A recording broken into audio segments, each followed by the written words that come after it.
اس کو دیگر سامان پہلے سے ہی طے کر کے ہاتھ میں پکڑا ہوا تھا وہ اپنے شوہر کی طرف بڑھا دیا۔ مجھے لگا میرا شوہر یہ سامان سنبھال کر الماری میں رکھ دے گا، وہ میری مدد کرنا چاہتا ہے، لیکن وہ یہ سامان لیا باتھ روم میں چلا گیا اور میرا منہ کھلا کا کھلا رہ گیا کہ میرا شوہر میری چیزیں لے کر باتھ روم میں کیوں چلا گیا ہے۔ آدھا گھنٹہ گزر گیا لیکن میرا شوہر باہر نہیں آ رہا تھا۔ میں نے کان لگا کر سنا، مجھے کوئی خاص آواز بھی نہیں آ رہی تھی، نہ ہی پانی کھلا ہوا تھا، نہ ہی کسی اور شور کی آواز آ رہی تھی۔ اس کا مطلب کہ میرا شوہر نہا نہیں رہا تھا۔ مجھے لگا کہ وہ نہانے کے لیے چلا گیا، لیکن میرا سامان باتھ روم میں لے جانے کی کیا بات تھی۔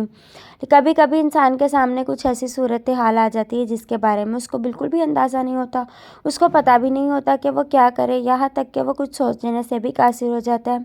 ایسی ہی صورتحال میری ہو رہی تھی، کیونکہ ایسا کس نے سوچا ہوگا کہ آپ کو دلہا کہے گا کہ کپڑے بدل کر آؤ تو پھر وہ آپ کے کپڑے لے کر باتھ روم میں چلا جائے گا۔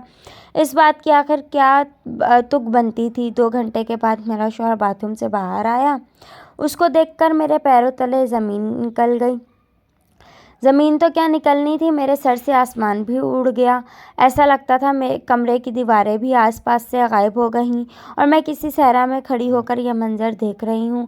میرے سامنے میرا شوہر میرا ہی شادی والا لہنگا پہنے اور میری ہی طرح تیار ہو کر، یہاں تک کہ بالوں کا جوڑا بنا کر بھی کھڑا ہوا تھا۔ کوئی بھی دنیا کا جیسا بھی انسان ہو جو بہت زیادہ مذاق کرنے والا ہو اور اس کے بارے میں یہ مشہور ہو کہ یہ بہت زیادہ مذاق کرتا ہے، وہ بھی شادی کی رات اپنی دلہن کے ساتھ اس طرح کا مذاق نہیں کرے گا۔ اس کا مطلب کہ یہ مذاق تو بالکل بھی نہیں تھا۔ مجھے تو کچھ سمجھ نہیں آ رہا تھا، میرے حلق سے الفاظ نہیں نکل رہے تھے۔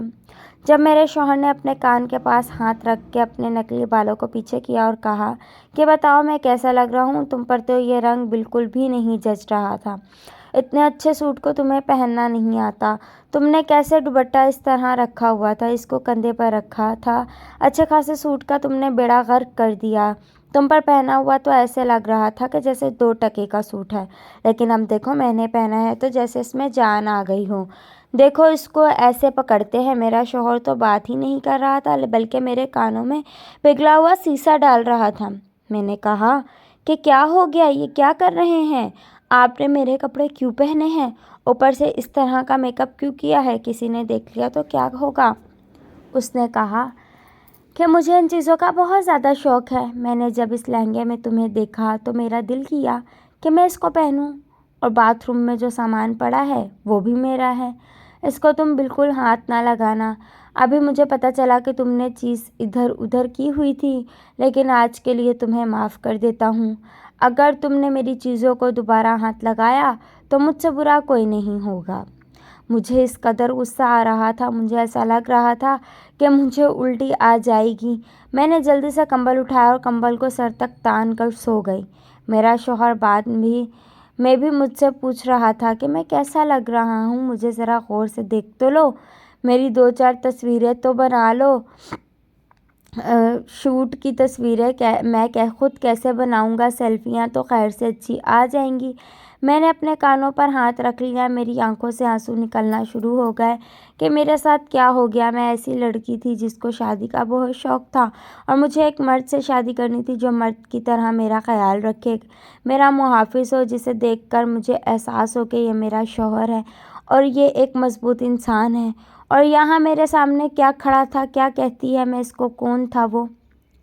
صبح ہوئی تو میرا شوہر صوفے پر سکون سے سو رہا تھا، اس کے سونے کا انداز بھی لڑکیوں جیسا ہی تھا۔ اس کی آنکھ کھلی تو میں نے کہا کہ رات کو کیا تماشا لگا رکھا تھا آپ نے، خبردار جو دوبارہ اس طرح کی حرکت کی۔ تو کہنے لگا کہ میری ماں کی طرح مت بولو، اس کا مطلب کہ میری ساس کو بھی ان ساری باتوں کا پتہ تھا اور انہوں نے میرے ساتھ دھوکہ کیا اور میرے خاندان والوں کے ساتھ بھی۔ میرے شوہر نے کہا کہ اگر تم نے یہ بات کسی کو بتائی تو میں تمہیں جان سے مار ڈالوں گا، تمہیں پتہ بھی نہیں چلے گا، تمہارے کھانے میں زہر ملا کر تمہیں اوپر پہنچا دوں گا۔ میں تو پوری طرح حیران تھی، یہ انسان کتنا خطرناک ہے، اس کو کیا مسئلہ تھا، یہ مرد ہو کر کیوں اس طرح کی حرکتیں کر رہا تھا۔ اتنا تو مجھے سمجھ آ گیا تھا کہ کوئی نہ کوئی چکر ضرور ہے اور یہ مرد نہیں بلکہ ایک نامرد ہے۔ اس نے کہا کہ چپ چاپ گھر میں رہنا ہے تو رہو، اگر تمہارے ماتھے پر طلاق کا دھبا لگ گیا وہ بھی شادی کے دن، اگر تمہارے ماتھے پر طلاق کا دھبا لگ گیا، وہ بھی شادی کے اگلے ہی دن، تمہارے ماں باپ کو ہارٹ اٹیک ہو جائے گا۔ میرے ساتھ اسی طرح رہنا ہے تو رہو، عزت بچاؤ اپنے خاندان والوں کی۔ میری بھی عقل ماری گئی تھی، سوچا کہ ساری زندگی میں اس کے ساتھ نہیں رہ سکتی، لیکن اب بھی یہ بات سامنے آ گئی تو واقعی بہت بدنامی ہوگی۔ اب تو میرے ماں باپ نے مجھے رخصت کیا ہے۔ چپ کر کے ان حالات کو قبول کر لیا اور اسی گھر میں رہنے لگی۔ گھر والوں کے سامنے اسی طرح سے پیش آ رہی تھی جیسے کوئی بات ہی نہیں ہے۔ وہ بھی سارا کچھ جانتے تھے، لیکن اس بات کا ذکر نہیں کر رہے تھے۔ کیسے لوگ تھے کہ کسی کی بیٹی کی زندگی کو کتنی آسانی سے برباد کر دیا، اور اب ایسے مطمئن تھے کہ جیسے کچھ ہوا ہی نہیں۔ دن اسی طرح گزرنے لگے اور ایک دن میرا شوہر جب باتھ روم میں تھا تو مجھے اس کی الٹیاں کرنے کی آوازیں آنے لگیں۔ مجھے کوئی پرواہ نہیں تھی، میری طرف سے اس کو کچھ بھی ہو جاتا، میری جان چھوٹ جاتی۔ میری حالت ایک ہفتے میں ایسی ہو گئی تھی جیسے میں نے 20 سال کی شادی بھگتا لی تھی۔ میری شکل سے رونق اڑ گئی تھی، میرے دماغ میں ہمیشہ عجیب و غریب قسم کے خیالات اور باتیں چلتی رہی تھیں کہ کیا ہے میرا مستقبل اس شخص کے ساتھ، زندگی میں کیا ہوگا میرا، کیا میں اس کے ساتھ رہتے ہوئے اپنی جوانی کے دن برباد کر رہی ہوں۔ میرا شوہر تو سارا دن یا تو باہر ہوتا اور یا پھر فون پکڑ کے لڑکیوں والے گانے سنتا رہتا، کبھی آن لائن کپڑے پسند کر رہا ہوتا تھا، گھر والوں سے کہتا اپنی بیوی کے لیے لے رہا ہوں، جبکہ مجھے اس نے کوئی چیز نہیں دی تھی۔ اچھی خاصی الٹیاں کرنے کے بعد جب میرا شوہر باہر آیا تو اس کی حالت کچھ عجیب سی تھی۔ مجھے کہنے لگا کہ بڑی بے درد ہو، میری حالت نہیں دیکھ رہی ہو، میرے لیے لیمو پانی بنا کر لاؤ۔ میں نے کہا کہ ہاں تو کچھ کھا لیا ہوگا نا الٹا سیدھا، تو پھر یہی ہونا تھا۔ میں جانے لگی تو اس نے ایک عجیب بات کہی، اس نے کہا کہ کچھ نہیں کھایا ہے، شادی کے بعد تو یہی سب کچھ ہوتا ہے۔ میں حیران تھی کہ کس قسم کی فضول باتیں کر رہا ہے۔ خیر میں اس کے لیے لیمو پانی بنا کر جا رہی تھی کہ راستے میں میری ساس نے مجھے دیکھ لیا کہ بیٹا یہ کیا، تو ابھی تو تم نے کھانا کھایا تھا، کھانے کے لیمو پانی نہیں پیتے، معدے میں تیزابیت ہو جائے گی۔ میں نے کہا کہ مجھے متلی سی ہو رہی ہے اس لیے پی رہی ہوں، تو میری ساس خوش ہو گئی۔ اس نے کہا کہ اچھا کوئی بات نہیں، ہو سکتا ہے کوئی خوشخبری ہے، جبکہ میں سوچ رہی تھی کہ تمہارا بیٹا کسی کو خوشخبری دینے کے قابل ہی نہیں ہے، تو خوشخبری کیا ہم لوگ ڈاؤن لوڈ کریں گے۔ میری ساس نے مجھے گلے سے لگایا اور میری پیشانی پر بوسہ دیا اور کہا کہ مجھے یقین ہے کوئی نہ کوئی خوشخبری ہوگی۔ پھر تم آرام کرو اور کلیم سے کہنا تمہارا بہت خیال رکھے، اگر کچھ اور کھانے پینے کا دل کرے تو مجھے بتانا، میں بنا دوں گی تمہارے لیے۔ میں نے کہا کہ جی ضرور، آپ ہی کو بتاؤں گی۔ میں آ گئی اور شوہر کے سامنے لیمو کا پانی کا گلاس پٹک کر مارا۔ میں نے کہا کہ کب سے چل رہا ہے یہ سب کچھ، تمہارے گھر والوں کو اس بارے میں نہیں پتا کہ تم کون ہو۔ میرا شوہر کہنے لگا مجھے اس طرح کی باتیں نہ کرو، پہلے ہی میری طبیعت بڑی خراب ہے، جب تم اس طرح کی باتیں کرتی ہو تو بالکل مجھے میری ماں لگتی ہو۔ چپ چاپ اپنے بستر پر جا کر سو جاؤ، زیادہ باتیں کرنے کی ضرورت نہیں ہے۔ میں نے کہا کہ تمہیں مردوں کی طرح چلانا تو آتا ہے لیکن اور کچھ کرنا نہیں آتا۔ آج کل میرے شوہر میں ایک اور ڈرامہ شروع کر دیا تھا، پتہ نہیں اس میں کیا حقیقت تھی۔ میرے شوہر کا پیٹ مجھے کچھ بڑا ہوا لگ رہا تھا اور وہ عجیب طریقے سے کمر پر ہاتھ رکھ کر چلتا تھا۔ اب پتہ نہیں یہ کون سی نئی حرکت تھی جو مجھے پاگل کرنے کے لیے اس نے شروع کر دی تھی۔ ہر 10-15 دن مزید گزر گئے اور ایک دن میرے شوہر نے شور ڈال دیا کہ میرے پیٹ میں بہت زیادہ درد ہو رہا ہے، مجھے ڈاکٹر کے پاس لے جاؤ۔ امی نے یعنی کہ میری ساس نے پہلے اس کو کچھ شربت وغیرہ پلایا، پھکی کھلائی، تم نے کچھ ایسا ویسا کھا لیا ہوگا اسی لیے تمہارے پیٹ میں درد ہو رہا ہے، لیکن اس کا کہنا تھا کہ مجھے ڈاکٹر کے پاس لے جاؤ۔ میرے ساتھ میری ساس بھی تھی اور ہم دونوں اس کو ڈاکٹر کے پاس لے گئے۔ رات کا وقت تھا، ایمرجنسی میں کوئی ڈاکٹر نہیں بیٹھا تھا، ایک لیڈی ڈاکٹر ہی بیٹھی تھی اور ان کے پاس ہی لے جانا پڑا۔ میرے شوہر نے پیٹ پر ہاتھ رکھا ہوا تھا اور عجیب طرح کی آوازیں نکال رہا تھا۔ اب تو میری ساس میرے سامنے شرمندہ ہو رہی تھی اور بار بار کلیم کے کندھے پر ہلکا سا تھپڑ مار کے کہہ رہی تھی کہ کیا ہو گیا، اتنا بھی کون سا تمہیں درد ہو رہا ہے، مرد بنو مرد۔ اس بات پر میں اندر ہی اندر ہنس رہی تھی کیونکہ یہ تو رہتی دنیا تک ہونے والا نہیں تھا۔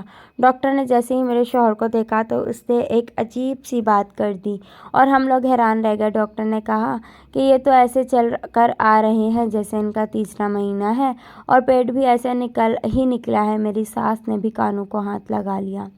ہم نے ڈاکٹر کو کہا کہ آپ کس طرح کی باتیں کر رہی ہیں، ڈاکٹر ہو کے آپ اس طرح کی بات کیسے کر سکتی ہیں؟ ڈاکٹر نے کہا جو میں نے دیکھا، جو مجھے لگا میں نے کہہ دیا۔ ویسے بھی آج کل کیا ناممکن ہے، چیک کرتی ہوں، آپ پریشان نہیں ہوں، کیونکہ میرے شوہر کا پیٹ واقعی ہی ایسا نکلا ہوا تھا۔ لیکن جب ڈاکٹر نے چیک کرنے کے لیے بلایا تو کہنے لگا کہ مجھے الٹرا ساؤنڈ ہی کروانا ہے۔ ڈاکٹر نے جب الٹرا ساؤنڈ کرنے کے لیے مشین چلائی تو ڈاکٹر نے اپنے کانوں پر ہاتھ لگا لیے کہ میرے شوہر نے اپنی پیٹ والی جگہ پر نکلی پیٹ لگایا ہوا تھا، جو کہ شاید اس نے آن لائن لیا تھا۔ یہ دیکھ کر ہم لوگ حیران و پریشان رہ گئے اور میری ساس نے اپنے کانوں کو ہاتھ لگا لیا، میرے شوہر کو مارنا شروع کر دیا۔ پھر تو نے ایسی حرکتیں کرنی شروع کر دی بے حیا۔ پر جیسے ہی وہ پیٹ نکالا تو شوہر نے چیخنا چلانا شروع کر دیا، بری طرح چیخنے چلانے لگا کہ یہ کیا کر دیا تم لوگوں نے، کیوں ایسے کر دیا، میرا بچہ مر جائے گا، اور اس طرح کی باتیں کر رہا تھا کہ جیسے کوئی حاملہ عورت تھی اور اس کو بچہ گرانے کی دوا دے دی گئی ہو اور وہ بری طرح سے پاگل ہو گئی ہے۔ میں بھی گھبرا گئی تھی، مجھے ایسا لگتا تھا کہ میرے آس پاس کی ساری دنیا گھوم گئی ہے۔ میں نے ایسے منظر کے بارے میں کبھی سوچا بھی نہیں تھا، نہ دیکھا تھا۔ وہاں پر اتنا بڑا تماشا بن گیا کہ 2 لوگوں کو آ کر میرے شوہر کو سنبھالنا پڑا اور ڈاکٹر نے ان کو نیند کا انجیکشن دے دیا۔ یہ سب دیکھ کر میرا بھی بلڈ پریشر ہائی ہو گیا، میری ساس بھی میرے سامنے شرمندہ ہو گئی۔ شوہر کو اسپتال چھوڑا اور ہم دونوں ساس بہو گھر آ گئے تو میں نے سب کے سامنے یہ بات بتا دی۔ میں نے کہا کہ آپ کے بیٹے کو بہت بڑی بیماری ہے، وہ بھی نفسیاتی ہے، اسے تھوڑا بہت مسئلہ نہیں ہے، وہ اپنے آپ کو ایک عورت سمجھتا ہے جس کو یہ لگتا ہے کہ اس کی شادی ہو گئی ہے تو اس کے بعد اس کی اولاد بھی ہوگی۔ میرے ماں باپ بھی وہاں پر آ گئے۔ میری ساس نے کہا کہ میرے بیٹے کو بچپن سے ہی یہ بیماری تھی اور ہم سب یہ کہا کرتے تھے کہ رزق پر جنوں کا سایہ ہے، لیکن ہم نے یہ بات کسی کو نہیں بتائی، تم سے جھوٹ بولا، ہم نے آپ لوگوں سے، معاف کر دو ہمیں۔ اب بابا نے بھی ان لوگوں کو بہت باتیں سنائیں اور کہا کہ اب یہ ہو نہیں سکتا کہ ہماری بیٹی اس گھر میں ایسے شخص کے ساتھ رہے، وہ آپ کا بیٹا نہیں ہے، یا آپ کی بیٹی ہے، اس کا آپریشن کروائیں تاکہ اس کو بھی کسی ایک طرف کی راہ مل سکے۔ میری ساس کہنے لگی نہیں نہیں، سب ٹھیک ہو جائے گا، اب تو شادی کو 1 مہینہ بھی نہیں ہوا ہے، اپنی بیٹی کو طلاق مت کروائیں، اس کے چہرے پر طلاق کا دھبا لگ جائے گا، ہم کو اس کو ٹھیک کریں گے، ہم اس کا علاج کروا لیں گے۔ لیکن میں نے اپنے ماں باپ کو سب کچھ بتا دیا کہ شادی کی پہلی رات اس نے کیا کچھ کیا تھا۔ سب کے سامنے میں نے یہ باتیں بتائی تھیں۔ یہ شخص نہ صرف کسی بیماری میں مبتلا تھا بلکہ اس کی یہ بیماری بہت حد تک بڑھ چکی تھی اور یہ بات سمجھنے کو تیار نہیں تھا کہ وہ ایک مرد ہے۔ وہ کہتا تھا کہ میرا جسم مرد کا ہے لیکن میرے اندر ایک عورت کی روح ہے، میں کیا کروں، میں ایسا ہی ہوں۔ دنیا کے کوئی ماں باپ یہ نہیں چاہتے کہ 1 مہینے بعد ہی ان کی بیٹی کو طلاق ہو جائے، لیکن یہاں پر بہتری کی کوئی امکانات نہیں تھے۔ یہاں پر اگر میں صبر کرتی تب بھی کچھ ٹھیک ہونے والا نہیں تھا۔ میں خود پریشان تھی اپنی زندگی کے لیے۔ معاشرے نے تو مجھے ہی باتیں سنانی تھی، مرد تو غلطی پر بھی ہو تو معاشرہ یہی کہتا ہے کہ مرد تو غلطی تو عورت کی ہی ہوتی ہے۔ مجھے تو اپنی ساس کی ضد پر حیرانگی ہو رہی تھی کہ ان کو سب کچھ پتہ تھا، پھر بھی انہوں نے یہ سب کچھ کیا اور اس کے بعد بھی وہ لوگ طلاق دینے پر راضی نہیں تھے۔ پھر ہم نے خلا کا کیس کر دیا۔ میرے شوہر کے ساتھ کوئی بھی لڑکی نہیں رہ سکتی تھی۔ مجھے انصاف مل گیا اور میں واپس اپنے گھر آ گئی۔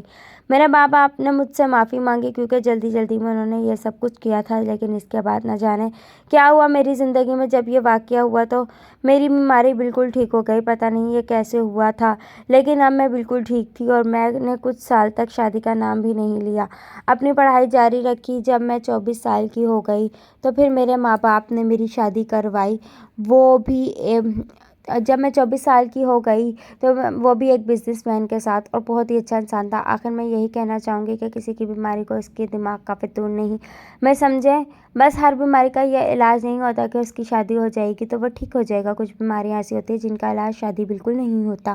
کسی اور کی بیٹی کی زندگی برباد مت کریں، یہ بہت ہو رہا ہے، اس پر توجہ دیں۔ یہ سب کچھ کیوں ہوتا ہے، مرد اس طرح کی حرکتوں پر کیوں اتر آتے ہیں، پتہ کریں۔ اللہ حافظ۔